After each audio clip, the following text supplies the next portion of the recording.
ഒരു കഷ്ണം ഇടിഞ്ചക്ക കിട്ടി. അപ്പോൾ അത് തോരൻ വെക്കാൻ വേണ്ടിയിട്ടാണ് ഞാൻ വെക്കുന്നത്. ഇങ്ങനെയാണ്. അപ്പോൾ ഇത് ഞാൻ എന്നെ എടുത്ത് കഷ്ണമാക്കിയിട്ട് കുക്കറിനകത്തോട്ടിട്ടു. ഇനി ഇതിനകത്തോട്ട് കുറച്ച് മഞ്ഞൾപ്പൊടി, കുറച്ച് മുളക് പൊടി. ഇത് കാശ്മീരി മുളക് പൊടിയാണ്.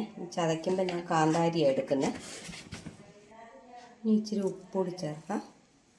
ഇതിനകത്തോട്ട് ഇച്ചിരി വെള്ളം കൂടി ഒഴിക്കാവേ. എന്നിട്ടൊന്ന് കുക്കറിനകത്ത് ഒറ്റ വിസിൽ ഒന്ന് അടിച്ചെടുക്കാം. ചക്ക ഇവിടെ വേവിച്ചെടുത്തിട്ടുണ്ട്. ഇനി നമുക്കിതിനെ ഒന്ന് ചതച്ചെടുക്കാം. ഇച്ചിരി വെന്ത് പോയെന്ന് ഒരു വിസിലടിച്ചതേ ഉള്ളൂ, പക്ഷേ ഇച്ചിരി വെന്തെന്ന് തോന്നുന്നു.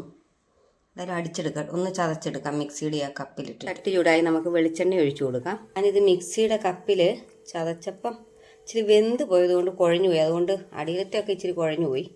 ഇത് ഞാനിങ്ങനെ കൈകൊണ്ട് ഇങ്ങനെ പിച്ചി ഇട്ടതാണ്. എണ്ണ ചൂടായി നമുക്ക് കടുക് ഇട്ട് കൊടുക്കാം. അപ്പം നമുക്ക് കുറച്ച് ഉഴുന്ന് പരിപ്പൊടി ഇട്ട് കൊടുക്കാം. ഉഴുന്ന് പരിപ്പൊടി ചുമന്ന് വരട്ടെ. മുളക് മുറിച്ചത് ഇട്ട് കൊടുക്കും. കറിവേപ്പിലയും കൂടി ഇട്ട് നമുക്ക് ചതച്ച് വെച്ചാൽ തേങ്ങ ഇട്ട് കൊടുക്കും. ചതച്ച് വെച്ചാണ്.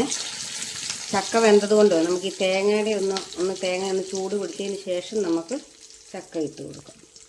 നമ്മുടെ അരപ്പാണ്. അരപ്പൊന്ന് കൂത്ത് വരട്ടെ. നമുക്ക് ചക്ക ഇട്ട് കൊടുക്കാവേ. നിങ്ങളൊക്കെ എങ്ങനെയാണ് ഈ ഇടിഞ്ചക്കത്തോരൻ വെക്കുന്നത്? ഇച്ചിരി വെന്ത് പോയത് കൊണ്ട് കുഴഞ്ഞു പോയി, ശകലം കുഴഞ്ഞു പോയി. അത് ചക്കയല്ലേ, ആയിട്ട് ഞങ്ങൾക്ക് കിട്ടിയതാണ്.